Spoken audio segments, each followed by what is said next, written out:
Now, elsewhere, we've got some drama. Oh, yeah, this story is taking place now. Hurricane drama. They're saying Ron DeSantis is refusing to answer Kamala Harris's phone call.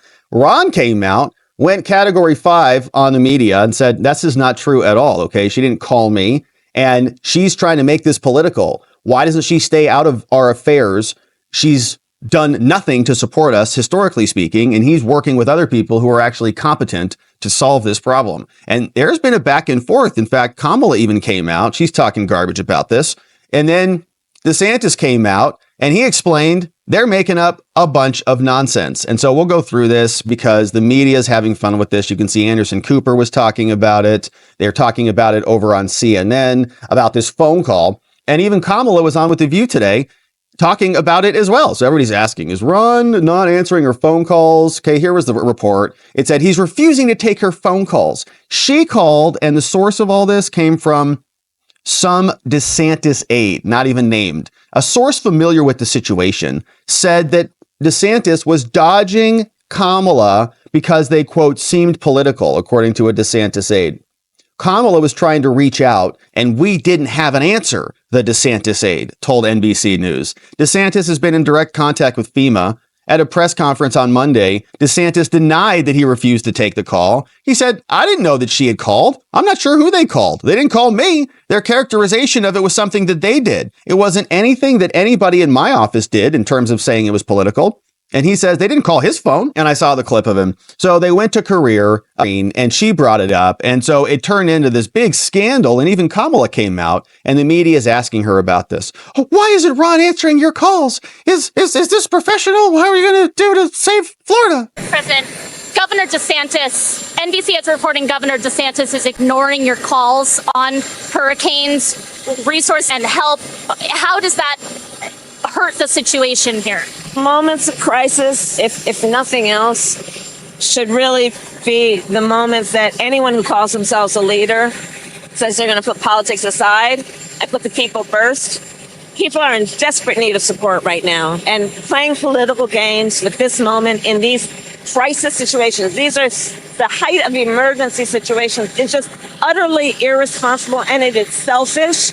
And it is about political gamesmanship instead of doing the job that you took an oath to do, which is to put the people first. Madam Vice President. All right. So they always do that, right? They give these people the dumbest questions and then she answers them and then takes one or two questions and goes up the flight of stairs. And we've seen this before. I think the last time she did this, there were questions like, are you going to give a speech about economics soon? She's like, yeah, I'm going to give a speech about economics. Going to be great. Going to unveil my plan for an opportunity economy, blah, blah, blah. I go, okay. Next question. What's your opinion about President Trump? And she, my opinion about President Trump. Well, thank you, Madam President. And she walks up. Okay, thanks for nothing. So she comes out. She's ranting about Ron DeSantis, who's actually there doing things. And so Ron came back out. As you saw, he had a press conference where he said this was all nonsense from her camp. But here is Ron explaining more. Right. And Hurricane Helene was a Category 4 storm. It did significant damage to the state of Florida. We've been on this footing now for 2 weeks straight in terms of preparation response. And now we have an even bigger storm that's bearing down, as you pointed out, on a very populated area, potentially could do even more damage. And we've been laser focused on leveraging all resources available, including from the federal government. And I've been in touch with both FEMA and the president, as well as marshaling all our state agencies and working to support our local communities. And so for Kamala Harris to try to say that my sole focus on the people of Florida is somehow selfish is delusional. She has no role in this. In fact, she's been vice president for 3.5 years. I've dealt with a number of storms under this administration. She has never contributed anything to any of these efforts. And so what I think is selfish is her trying to blunder into this.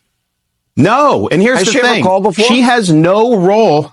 No, she has no role in this process. So has she ever called before this event? Or did she call this time and then they did not answer? Or did she not call this time? Or did the call actually happen?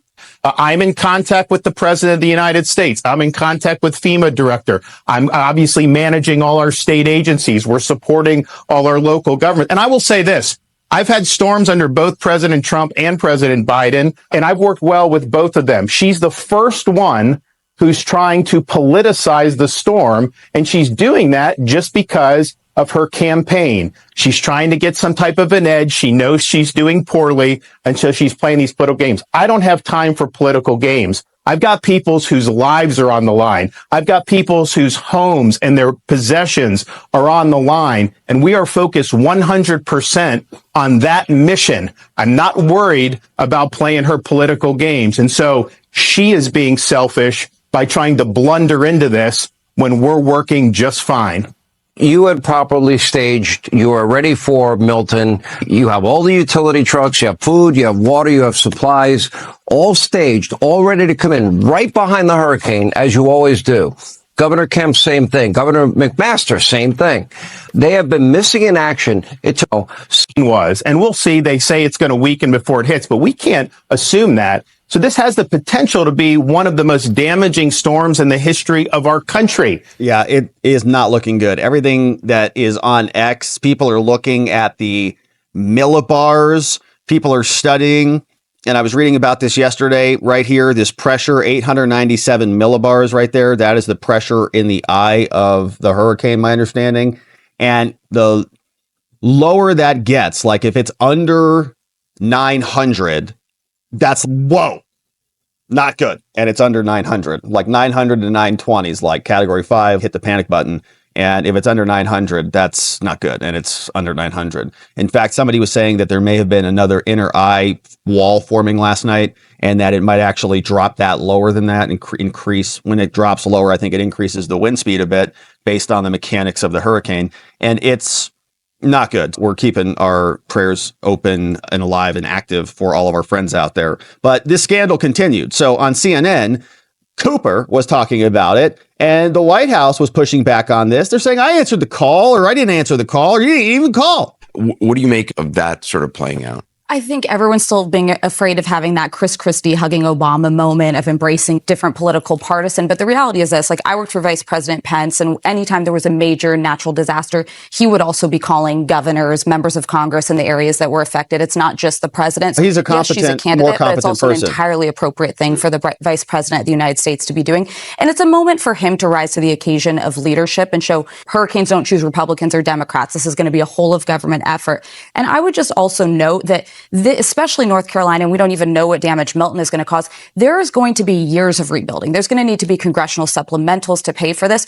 Those are things that are done on a bipartisan basis. And Donald Trump stoking fear, lying about it now, doesn't exactly bode well for, if he is to be reelected, that he's going to assist those areas and that he's not going to let politics affect it. And he's going to work across the aisle to get people what they have. Okay, so Trump's going to do a worse job than they're doing at recovering from hurricanes. Now, Scott Jennings has been doing a great job over on CNN. If you haven't following him, you should be. But he has been responding to this, saying they're the ones who are playing games with this. Ron DeSantis is there working his butt off to try to keep his state afloat. She's attacking the governor of a state that's about to get lashed with one of the most historic hurricanes we've ever seen. Is she crazy?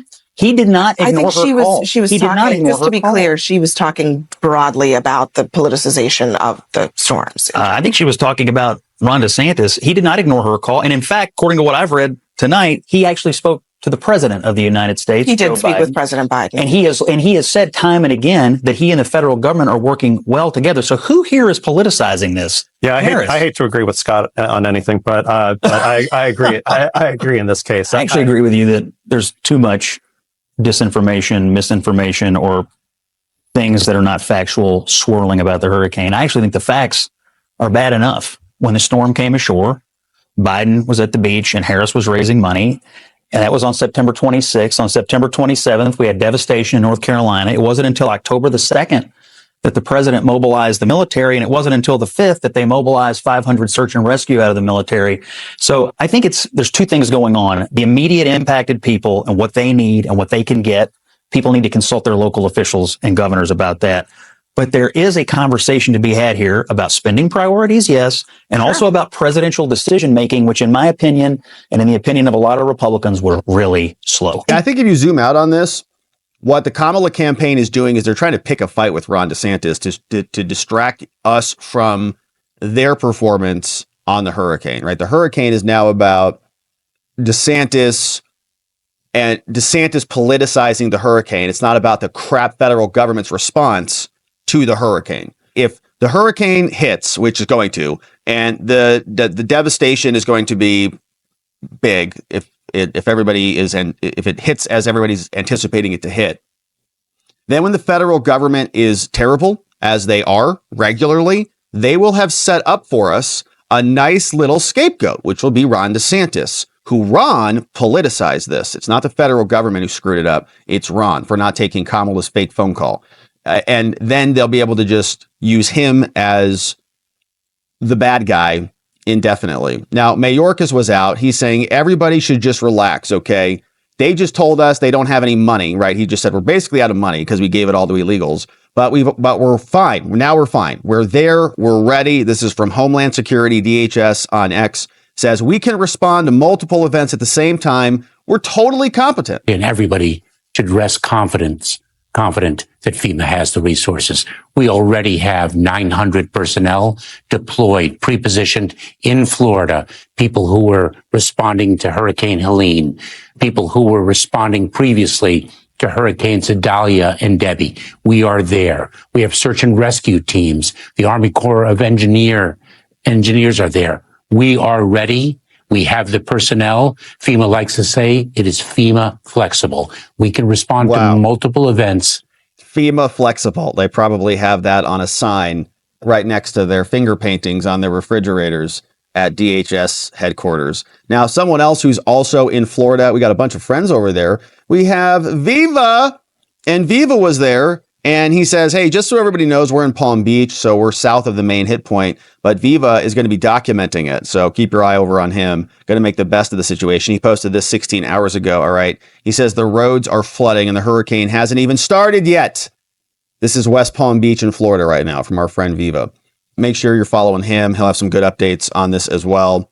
And the National Hurricane Center is another good account to follow. The latest from them here is the same, that it's going to be hitting as expected, but it is going to disrupt a lot. Politico is telling us it's disrupting voting in battleground states, just as we suspected.